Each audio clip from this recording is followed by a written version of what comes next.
निम्नलिखित में से कौन सा अधिगमकर्ताओं, यहाँ पर अधिगमकर्ताओं के संवेगात्मक बुद्धि का सर्वोत्तम विवरण प्रस्तुत करता है। अधिगमकर्ता का मतलब होता है लर्नर। जो लर्नर होते हैं इन्हीं को हम अधिगमकर्ता कहते हैं। अधिगम मतलब सीखना, और जो कर्ता यानी जो शिक्षार्थी होते हैं, विद्यार्थी होते हैं, उन्हीं को लर्नर कहा जाता है। तो यहाँ पे प्रश्न पूछ रहे हैं कि निम्नलिखित में से कौन सा अधिगमकर्ताओं के संवेगात्मक बुद्धि का सर्वोत्तम विवरण प्रस्तुत करता है। यहाँ पर संवेगात्मक बुद्धि, संवेग का मतलब होता है इमोशन, तो संवेगात्मक बुद्धि का सर्वोत्तम कौन सा प्रस्तुत करता है। यहाँ पर दो प्रकार के होते हैं। एक होता है आपका सुखद संवेग, एक होता है आपका दुखद संवेग।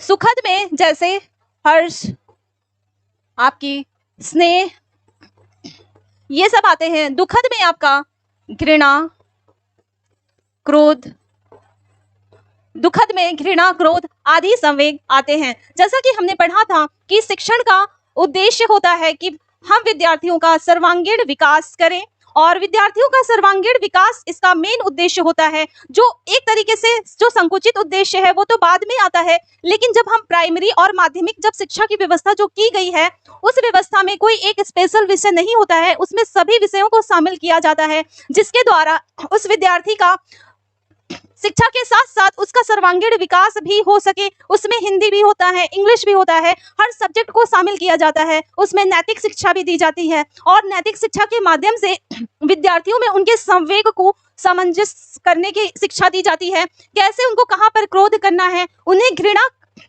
किस चीज से करनी चाहिए। घृणा उन्हें गलत कार्यों को करने से करनी चाहिए, ना कि घृणा हम किसी से भी करें जो हम अपने आप को सर्वश्रेष्ठ समझे, और हम जिसे भी आसपास देखें हम उसे नफरत की भावना से देखें। और यही शिक्षा बचपन में बच्चों को दी जाती है। जो प्राइमरी शिक्षा और माध्यमिक शिक्षा होती है, उस शिक्षा में हर प्रकार के उद्देश्य शामिल होते हैं, और यहीं पे एक विद्यार्थी के चरित्र का निर्माण किया जाता है, और उन्हें हर प्रकार से ऐसा बनाया जाता है जिससे वो समाज में रहने के काबिल हो सके, और समाज में एक अच्छे नागरिक के रूप में अपने आप को प्रस्तुत कर सके। तो यहाँ पर उन्हें कहानी के माध्यम से और भी अन्य शिक्षण विधियों के माध्यम से उनके अंदर नैतिकता का, चरित्र का पूरा विकास पर उनकी फोकस किया जाता है। कहानियों के माध्यम से उन्हें बताया जाता है कि क्या सही है और क्या गलत है। उनके सोचने समझने की क्षमता को भी विकसित किया जाता है। तो यही होता है उनका संवेग। क्योंकि जब बच्चा छोटा होता है तो उसे आप देखते हैं कि बहुत जल्दी गुस्सा आ जाता है, क्रोध आ जाता है, वो जल्दी से किसी भी चीज से भयभीत हो जाता है। किंतु जैसे जैसे वो पढ़ता है, जैसे जैसे वो शिक्षित होता है,